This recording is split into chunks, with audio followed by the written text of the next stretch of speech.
নমস্কার, কৃষ্ণা টক্স বাংলা চ্যানেলে আপনাদের স্বাগতম। আজকের এই বিশেষ আলোচনার বিষয়টি কোনো সাধারণ দর্শন নয়, এটি আত্মোপলব্ধির এক গভীর সত্য। আজকের ভাবনা, চোখ বুজে দেখি আমি নাই। বন্ধুরা, এই অসামান্য কথাটি নেওয়া হয়েছে পশ্চিমবঙ্গের প্রখ্যাত কবি ও কবিয়াল শ্রী অসীম সরকার মহাশয়ের একটি গানের গভীর চরণ থেকে। তিনি আজও তার ভজন ও লেখনীর মাধ্যমে যে আধ্যাত্মিক বিপ্লব ঘটিয়ে চলেছেন, সেই সাধনার প্রতি গভীর শ্রদ্ধা ও কৃতজ্ঞতা রেখেই আজকের আলোচনাটি শুরু করছি। চোখ বন্ধ করার সাহস। আমরা সারাদিন চোখ খোলা রেখে বেঁচে থাকি। এই খোলা চোখে আমরা কি দেখি? কাজ, দায়িত্ব, বিষয়, সম্পত্তি, মানুষের ভিড় আর হাজারো সমস্যা। আমাদের চোখ সারাক্ষণ বাইরের জগৎকে গিলতে ব্যস্ত। কিন্তু আপনারা কি লক্ষ্য করেছেন, আমরা চোখ বন্ধ করতে বড় ভয় পাই? কারণ চোখ বন্ধ করলেই বাইরের কোলাহল থেমে যায় আর শুরু হয় নিজের সাথে নিজের দেখা হওয়া। চোখ বন্ধ মানে অন্ধকার নয়, চোখ বন্ধ মানে হলো নিজের অন্তরের গহীনে ডুব দেওয়া। বাইরের জগৎকে দেখার জন্য চোখের দরকার হয়, কিন্তু নিজেকে দেখার জন্য প্রয়োজন চোখ বন্ধ করা।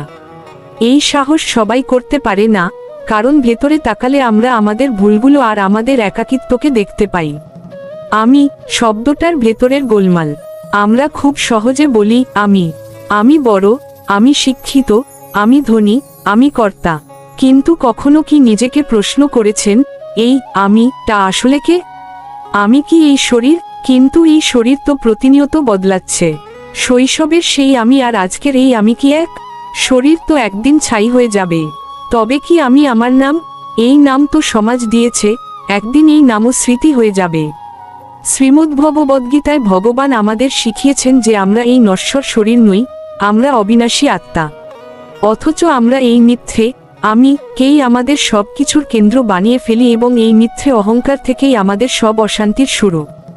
এক লাইনে লুকিয়ে থাকা মহাজাগতিক প্রশ্ন। চোখ বুজে দেখি আমি নাই, এই একটি কথা শুনলে যেন মুহূর্তের জন্য ব্রহ্মাণ্ড থমকে যায়। কবি অসীম সরকার এখানে এক কঠিন সত্যের সামনে আমাদের দাঁড় করিয়ে দিয়েছেন। যদি সত্যিই কোনো এক নিভৃত মুহূর্তে আমি অনুভব করি যে আমি নাই, তবে প্রশ্ন জাগে, তবে এত রাগ কার? এত অপমানের জ্বালা কার জন্য? আমরা যখন নিজেকে খুব বড় মনে করি, তখনই ছোট ছোট কথায় আমাদের মনে আঘাত লাগে। কিন্তু যখন আমি বুঝতে পারি যে এই জগতে আমার আলাদা কোনো অস্তিত্ব নেই, আমি কেবলই সেই পরমেশ্বরের এক ক্ষুদ্র অংশ, তখন অপমানের বিষ আর নীল হয়ে আমাদের নীলকণ্ঠ করে না। এই লাইনটি আমাদের শেখায় অহংকারের দেয়াল ভেঙে পরমাত্মার সাথে যুক্ত হতে। শূন্যতা মানেই পূর্ণতার চাবিকাঠি।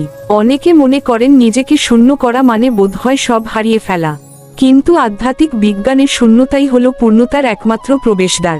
একটি পাত্র যদি আগে থেকেই ময়লা আর আবর্জনায় ভরা থাকে, তবে তাতে অমৃত রাখা সম্ভব নয়। আমাদের হৃদয় যদি আমি আর আমার নামক আবর্জনায় ঠাসা থাকে, তবে সেখানে ভগবান শ্রীকৃষ্ণের জায়গা হবে কি করে? যখন আপনি নিজেকে শূন্য করতে পারবেন, যখন আপনি বলতে পারবেন যে প্রভু, আমি কিছুই না, যা কিছু সব তুমি, ঠিক তখনই আপনার সেই শূন্য হৃদয়ে ভগবান তার বাঁশির সুর নিয়ে প্রবেশ করবেন। গীতার আলোকে নিষ্কাম ভাব।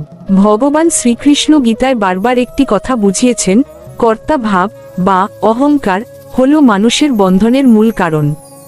যে মানুষ ভাবে আমি করছি, আমার দ্বারা হচ্ছে, আমি এই ফলের মালিক, সে আসলে মায়ার জালে জড়িয়ে পড়ে এবং বারংবার দুঃখ পায়। আর যে ব্যক্তি নিজের কর্মকে ভগবানের চরণে সঁপে দিয়ে বলতে পারে, সবই তোমার ইচ্ছা, আমি কেবল নিমিত্ত মাত্র, সে পৃথিবীর সবথেকে সুখী মানুষ। এই আমি নাই ভাবটিই হলো অর্জুনের সেই আত্মসমর্পণ, যা তাকে কুরুক্ষেত্রের যুদ্ধে জয়ী করেছিল। কর্তা ভাব ছেড়ে দিলেই জীবন এক অদ্ভুত প্রশান্তিতে ভরে ওঠে। অহংকারই হলো আমাদের সব দুঃখের মূল।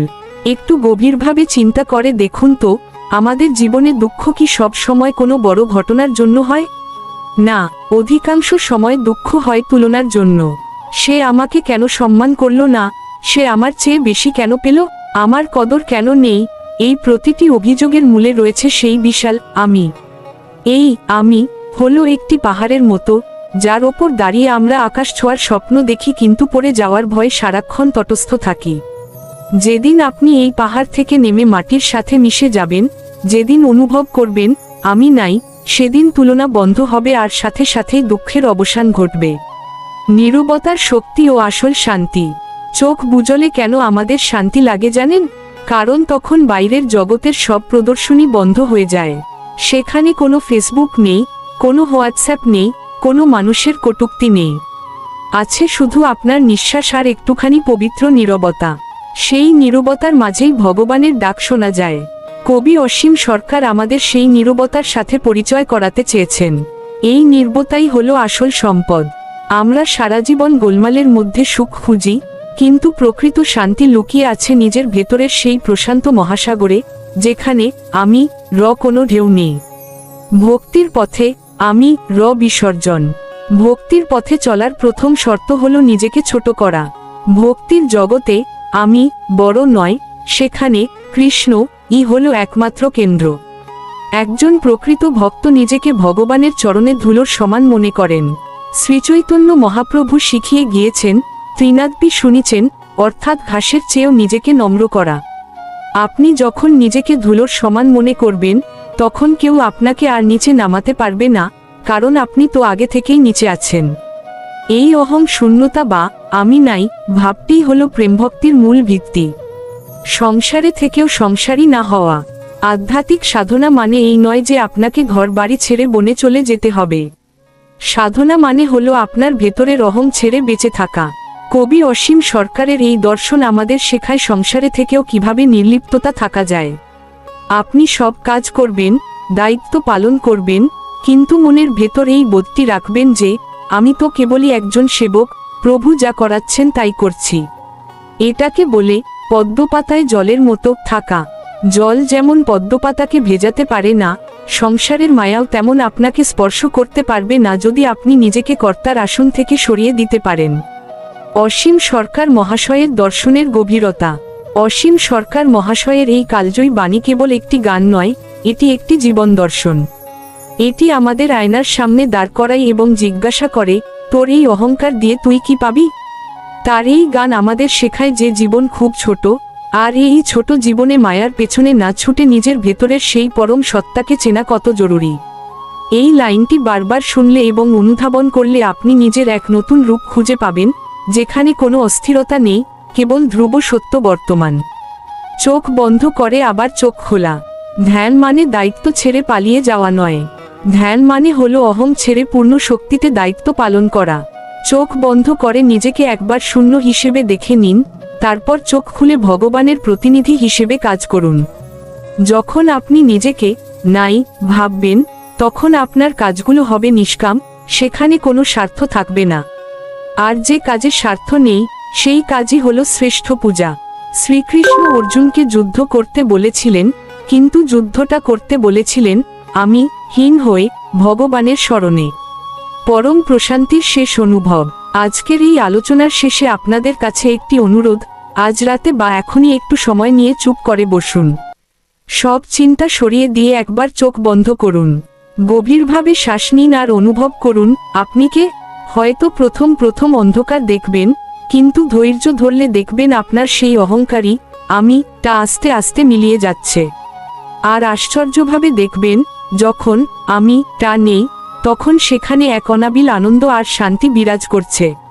সেই শান্তিই হলো ঈশ্বর।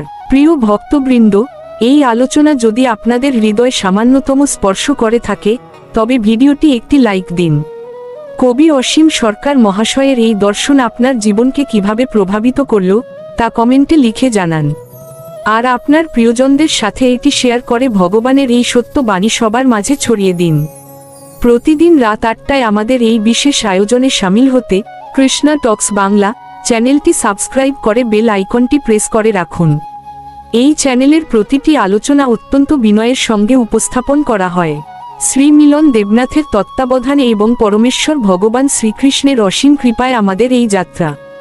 ভালো থাকুন, সুস্থ থাকুন এবং সবসময় মনে রাখুন, আমরা তারই হাতের যন্ত্র। হরে কৃষ্ণ। শ্রী মিলন দেবনাথ।